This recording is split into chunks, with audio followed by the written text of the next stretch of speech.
2018 ഞങ്ങൾ ഇവിടെ ക്യാമ്പ് നടത്തുമ്പോൾ ആദ്യം ഇതിവിടെ engineering college, arts college, 2 college ഉണ്ട്. ആർട്സ് കോളേജിലാണ് ഫസ്റ്റ് ക്യാമ്പ് തുടങ്ങിയത്.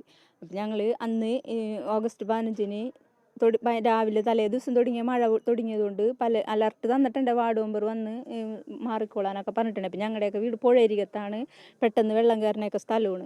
ഞങ്ങൾ എല്ലാവരും ആ പ്രദേശത്തുള്ള ആളുകളെയൊക്കെ കൂട്ടിയിട്ട് നമ്മൾ ഇവിടെ വന്ന് ക്യാമ്പ് ഇതാക്കി. ആദ്യത്തെ ദിവസത്തെ 2 ദിവസത്തെ ഭക്ഷണത്തിനും ഉള്ള സാധനങ്ങളെല്ലാം തന്നത് HNDP സഭയും ചെട്ടിക്കാട് പള്ളിക്കാരുമാണ്. അല്ലാണ്ട് MLA ഭാഗത്ത് നിന്നൊന്നും വലിയ ഒരു ഇതൊന്നും നമുക്കുണ്ടായിട്ടില്ല. കൂടാണ്ട് ഞങ്ങൾ ഈ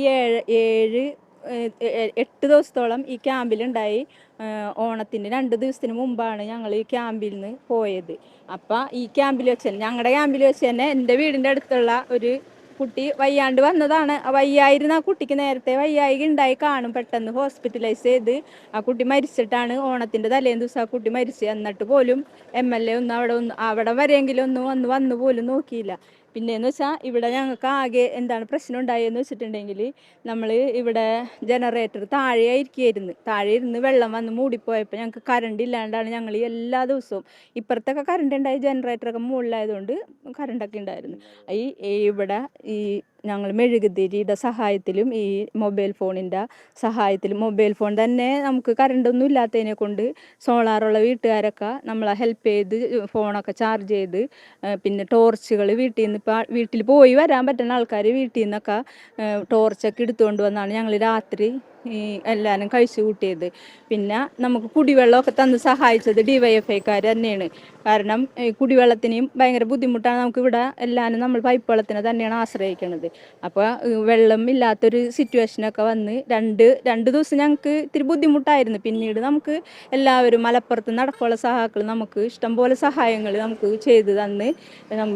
നമ്മളെ സംബന്ധിച്ച് പഞ്ചായത്ത് ഓഫീസ് വരെ മുങ്ങിപ്പോയൊരു പ്രളയമായിരുന്നു. പഞ്ചായത്ത് ഓഫീസ്, പോലീസ് സ്റ്റേഷനൊക്കെ പ്രളയത്തിൽ മുങ്ങിപ്പോയി. അവർക്ക് പോലും നമുക്ക് ഹെൽപ്പ് ചെയ്ത് തരാനായിട്ടുള്ളൊരു സാഹചര്യങ്ങളൊന്നും അന്നേരത്ത് ഉണ്ടായിരുന്നില്ല. പക്ഷെ ഞങ്ങൾ നല്ല രീതിയിൽ തന്നെ ആ ക്യാമ്പ് കൊണ്ടുപോയിട്ട് ഞങ്ങളെ ഈ യുവജന സംഘടനയും ഇവിടുത്തെ DYFIക്കാരും മറ്റേ പഞ്ചായത്തും പാർട്ടി സഹാക്കളും ഒക്കെ തന്നെയാണ് സഹായിച്ചിട്ടുള്ളത് നല്ല രീതിയിൽ.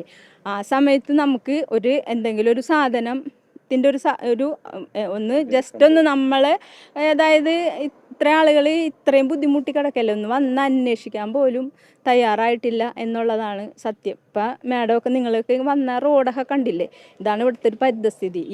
ഇപ്പം മുഖ്യമന്ത്രിയുടെ മണ്ഡലമാണിത്. 25 വർഷവും ഇവിടെ MLA പുള്ളി സതീശൻ തന്നെയാണ് MLA.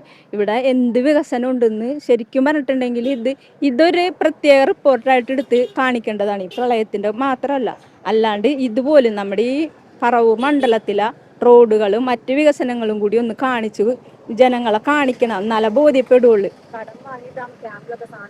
അതെ, കടം വാങ്ങിയിട്ടെന്ന് വെച്ചാൽ ഈ ബൈറ്റൊക്കെ പറയരുതട്ടെ, ഇത് ഞാൻ പേഴ്സണലായിട്ട് പറയണേ.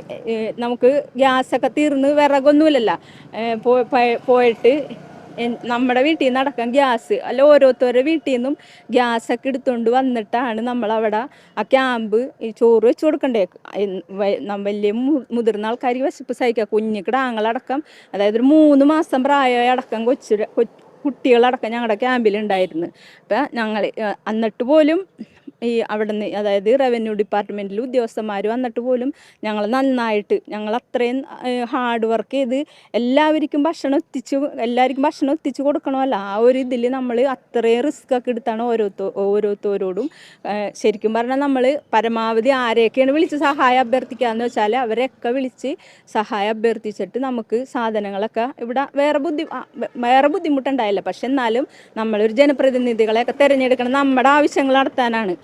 മനസ്സിലായ, നമ്മളാണ് അവിടെ ശരിക്കും പറഞ്ഞാൽ അധികാരികൾ. ജനങ്ങൾ അതിനെക്കുറിച്ചൊരു ബോധവാന്മാരല്ല ഇപ്പോഴും. അവരാണ് അധികാരികളെന്ന്, അവർക്ക് അധികാരം കൊടുത്തേക്കണം നമ്മളാണ്. നമുക്ക് ആ അധികാരം പിൻവലിക്കാനുള്ളൊരു ഇതും കൂടി, ഇനി പുതിയൊരു ബില്ലും കൂടിയൊക്കെ കൊണ്ടുവന്നാൽ ഇങ്ങനെയുള്ള ആൾക്കാരെ നമുക്ക് ഈ സമൂഹത്തിൽ നിന്ന് മാറ്റി നിർത്താൻ പറ്റുള്ളൂ എന്നാണ് എൻ്റെ ഒരു അഭിപ്രായം.